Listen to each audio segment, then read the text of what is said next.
Assalamualaikum warahmatullahi wabarakatuh. Perkenalkan, nama saya Wilda Handayani dengan NIM 2304-2348. Baiklah, pada kesempatan kali ini saya akan membahas materi dari mata kuliah pengantar ilmu pemerintah, materi pertemuan 6 dan 7, yaitu tentang konsep kekuasaan dan negara di dalam pemerintahan, dengan dosen pengampu yaitu Ibu Dr. Nora Eka Putri, SIP MSI. Materi pelajaran yang akan dibahas pada pertemuan ke-6 dan ke-7 ini adalah yang pertama filosofi kekuasaan, yang kedua adalah teori pembagian kekuasaan, yang ketiga adalah kekuasaan, kewenangan, dan legitimasi, yang keempat adalah asal-usul negara, yang kelima adalah teori kedaulatan negara, dan yang keenam adalah syarat negara dan pemerintahan umum. Yang pertama adalah filosofi kekuasaan. Secara filosofis, kekuasaan negara semula dipegang oleh satu tangan, yakni raja, yang memegang kekuasaan eksekutif, legislatif, dan yudikatif.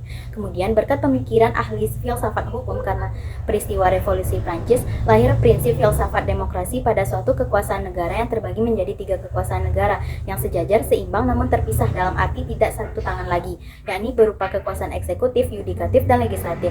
Meski sebagai filosofi dasar kekuasaan negara sudah lama terbentuk dalam 3 kekuasaan, tetapi hingga pemisahan dan kesejajaran secara realita belum secara ideal terlaksana. Pelaksanaan pemisahan dan penempatan posisi kesejajaran antara eksekutif, legislatif, dan yudikatif dalam praktek ketatanegaraan terlihat pada tata kelola dalam suatu negara atau pemerintahan pusat maupun daerah. Penempatan kesejajaran kekuasaan eksekutif, legislatif, dan yudikatif masih menjadi masalah dasein dan dasolen. Penempatan posisi pejabat atau lembaganya masih timbang antara eksekutif, yudikatif, dan legislatif. Eksekutif masih berperan sebagai kekuasaan yang dominan melebihi kekuasaan legislatif dan terlebih kekuasaan yudikatif. Dalam forum pimpinan terlihat jelas khusus bahwa yudikatif ditempatkan pada posisi yang paling rendah dibandingkan dengan eksekutif dan legislatif. Yang kedua adalah teori pembagian kekuasaan. Pendapat-pendapat yang dapat digolongkan kemudian diberikannya suatu istilah tentang pembagian kekuasaan. Yang pertama adalah eka praja, adalah apabila kekuasaannya dipegang oleh suatu badan, jadi yang ada hanya pihak eksekutif saja dan bisa muncul pada suatu kerajaan absolut atau pemerintahan fasisme. Yang kedua adalah dwipraja, adalah apabila kekuasaannya dipegang oleh 2 badan. Yang ketiga adalah tripaja, yaitu apabila kekuasaan dipegang oleh 3 badan yang diusulkan oleh pakar yang menginginkan demokrasi murni, yaitu salah satunya adalah tokoh Montesquieu dan John Locke, serta yang agak identik yaitu Gabriel Almond, yaitu yang menginginkan atas pemisahan lembaga eksekutif, legislatif, dan yudikatif. Yang keempat adalah catur praja, adalah apabila kekuasaannya dipegang oleh 4 badan. Yang kelima adalah pancapraja, adalah apabila kekuasaannya dipegang oleh 5 badan. Bentuk ini sekarang dianut oleh Indonesia, yaitu konsultatif, eksekutif, legislatif, yudikatif, inspektif, konsultatif, dan eksekutif. Tetapi konsultatif atau MPR, anggota-anggotanya masih terdiri dari anggota legislatif, bahkan ketuanya pada masa Orde Baru dipegang oleh 1 orang saja. Bagian dari pemisahan tersebut secara lengkap diuraikan. Yang pertama adalah menurut Gabriel Almond, yaitu yang pertama adalah rule making function, yang kedua adalah rule application function, dan yang ketiga adalah rule adjectivication function.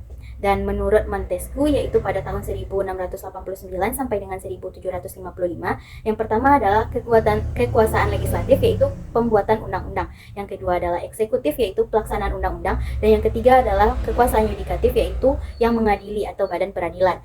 Yang selanjutnya yaitu menurut John Locke, yaitu pada tahun 1632 sampai dengan 1704. Yang pertama adalah kekuasaan legislatif, yang kedua adalah kekuasaan eksekutif, dan yang ketiga adalah kekuasaan federatif, yang mana kekuasaan federatif ini adalah untuk memimpin perserikatan. Yang keempat adalah menurut Lamore, yaitu yang pertama adalah wet giving, yaitu kewenangan membuat undang-undang. Yang kedua adalah bestur, yaitu kewenangan pemerintahan. Yang ketiga adalah politik, yaitu kewenangan penerbitan. Yang keempat adalah respect, yaitu kewenangan peradilan. Yang kelima adalah bestur, yaitu kewenangan untuk mensejahterakan masyarakat. Materi yang ketiga adalah tentang kekuasaan, kewenangan, dan legitimasi.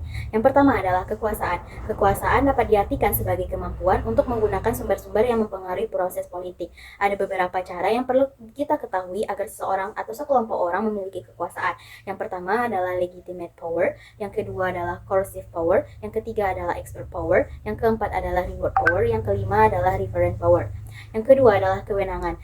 Kewenangan merupakan suatu hak pemerintah atau hak yang sah untuk pengambilan keputusan atau bertindak dalam suatu konteks tertentu. Ini seringkali berkaitan dengan struktur hierarki dalam sebuah organisasi atau pemerintahan. Orang atau lembaga yang memiliki kewenangan memiliki legitimasi untuk bertindak atas nama entitas tertentu. Yang selanjutnya adalah legitimasi. Legitimasi adalah penerimaan atau pengakuan masyarakat terhadap hak untuk memerintah atau dasar keabsahan atau kepercayaan masyarakat terhadap kekuasaan dan kewenangan yang dimiliki oleh suatu entitas. Suatu tindakan atau keputusan yang dianggap sah jika dipandang sesuai dengan norma, hukum, ataupun nilai-nilai yang diterima dalam masyarakat. Legitimasi penting untuk menjaga stabilitas dan dukungan terhadap pemerintahan ataupun lembaga. Yang keempat adalah asal-usul negara. Banyak teori yang menyatakan asal-usul dari suatu negara. Yang pertama adalah teori kenyataan, yaitu yang menganggap bahwa memang sudah kenyataannya berdasarkan syarat-syarat yang dipenuhi negara tersebut timbul. Syarat-syarat tersebut misalnya adanya pemerintahan, wilayah, penduduk, ataupun pengakuan dari dalam ataupun luar negeri.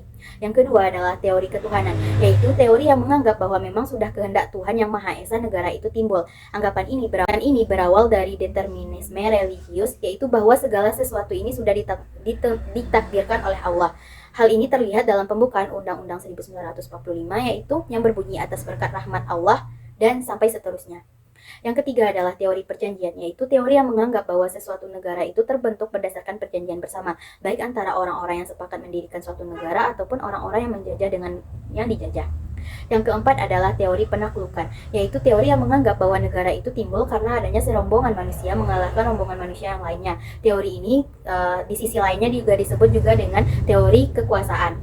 Kelima adalah teori kedaulatan negara. Setelah asal-usul negara itu jelas, maka orang-orang tertentu didaulat menjadi penguasa atau pemerintah, sehingga kita kenal dengan teori-teori terbentuknya kedaulatan, yaitu yang pertama adalah teori kedaulatan Tuhan, yaitu di mana kepala negaranya itu dianggap sebagai anak Tuhan sehingga tidak ada kemungkinan untuk membantahnya. Yang kedua adalah teori kedaulatan rakyat, yaitu kepala negara dipilih dari rakyat karena rakyatlah yang merupakan kedaulatan tertinggi. Yang ketiga adalah teori kedaulatan negara, yaitu segalanya demi negara karena negara yang menurut kodratnya mempunyai kekuasaan yang hak dan mutlak. Keempat adalah teori kedaulatan hukum, yaitu segalanya berdasarkan hukum karena yang berdaulat adalah hukum. Kekuasaan diperoleh melalui hukum. Tetapi Herodotus membagi penguasaan tersebut, yaitu yang pertama adalah monarki, yaitu penguasaan oleh satu orang. Yang kedua adalah oligarki, yaitu penguasaan oleh sekelompok orang. Dan yang ketiga adalah demokrasi, yaitu penguasaan oleh rakyat. Sedangkan menurut Plato, dia menganggap bahwa hal tersebut adalah bentuk baiknya, sedangkan bentuk buruknya adalah yang pertama adalah tirani, yaitu penguasaan oleh satu orang secara buruk. Yang kedua adalah aristokrasi, yaitu penguasaan oleh sekelompok orang secara buruk. Dan yang ketiga adalah mabokrasi, yaitu penguasaan oleh orang banyak secara buruk. Sedangkan menurut muridnya Plato, yaitu Aristoteles, yang mengemukakan bentuk pemerintahan yang sama seperti gurunya, tetapi menyebutkan mabokrasi dengan istilah oklorasi. Secara lengkap, beliau mengungkapkan bahwa yang pertama adalah tirani, yaitu penguasaan oleh satu orang secara buruk. Yang kedua adalah aristokrasi, yaitu penguasaan kekuasaan oleh sekelompok orang secara buruk. Dan yang ketiga adalah oklorasi, yaitu penguasaan oleh orang banyak secara buruk. Jadi, syarat-syarat negara dan pemerintahan umum. Yang pertama adalah adanya penduduk dalam satu wilayah tersebut. Yang kedua adalah adanya wilayah yang ketiga adalah adanya pemerintahan yang berdaulat ataupun berkuasa. Yang keempat adalah mampu menjalin hubungan internasional. Syarat sekian materi yang dapat saya paparkan. Saya ucapkan terima kasih dan mohon maaf jika ada kesalahan. Saya akhiri dengan wabillahi taufiq wal hidayah. Wassalamualaikum warahmatullahi wabarakatuh.